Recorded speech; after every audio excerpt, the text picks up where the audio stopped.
從前要哭就哭了，何時眼淚已變少？拼命訓練眼睛治療，情緒不可對焦，良辰美景沒大不了，原來沒什麼可給發表，發現少年也不自然，這叫做成長嗎？為何孩子不討厭下雨天？從卡通裏可發現，所有太陽與稻田。為何孩子都相信童話故事？請你捉緊那點單純，孩子氣是意。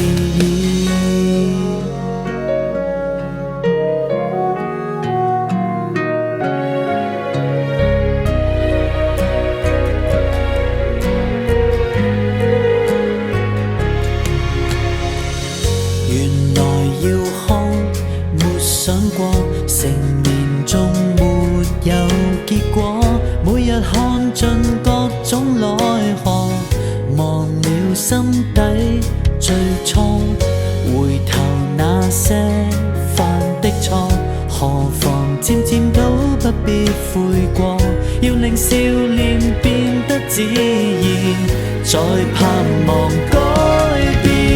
為何孩子不討厭下雨天？從卡通裏可發現，所有太陽與稻田。為何孩子都相信童話故事？請你閃力那點單純，孩子氣是意。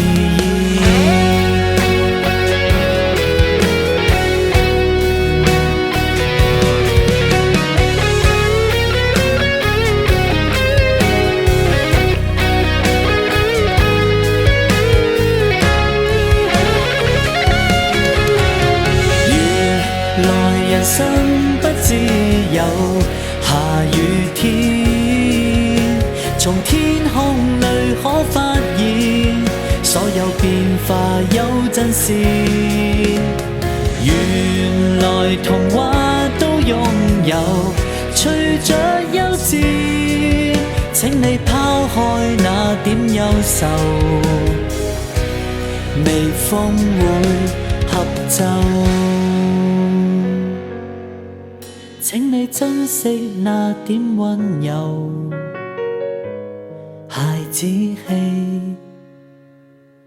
尚有。